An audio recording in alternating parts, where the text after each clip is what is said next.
শুনুন, রাসূল সাল্লাল্লাহু আলাইহি সাল্লাম বলেন, তিনটা পাপের কারণে আমার উম্মতের উপরে গজব নেমে আসবে।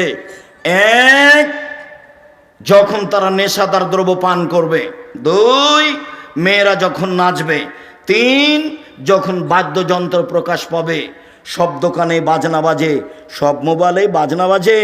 তোমার মোবাইলে যেন আর কখনো কোনো মেয়ে না নাচে, চিরদিনের জন্য তুমি বন্ধ করো। চক্ষু ঠান্ডা করে জান্নাতের মেয়ে ভোগ করার হিসাব করো না। জান্নাতের মেয়ে ভোগ করা অত সহজ নয়, ওরা অত সাধারণভাবে নেই। আল্লাহ তাআলা বলছেন, ওরাকে আমি এমনভাবে রেখেছি জিন কোনোদিন তাদের স্পর্শ করেনি, মানুষ তাদের স্পর্শ করেনি। ওরাকে ঝিনুকের মধ্যে লুকানো আছে।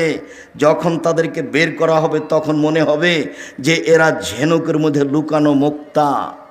তাদের কোনোদিন পেশাব হবে না, তাদের কোনোদিন পায়খানা হবে না, তাদের কোনোদিন হায়েজ হবে না। তাদের রূপ চেহারা ভিন্ন ধরনের হবে। 16-18 বছর মেয়েরা যেমন হয়, জান্নাতের মেয়েরা তেমন হবে, তার চেয়ে হাজারো গুণ সুন্দরী।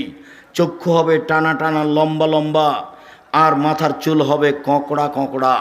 সুন্দরী হওয়ার জন্য যা কিছু লাগে সব কিছু তাদের মাঝে আছে।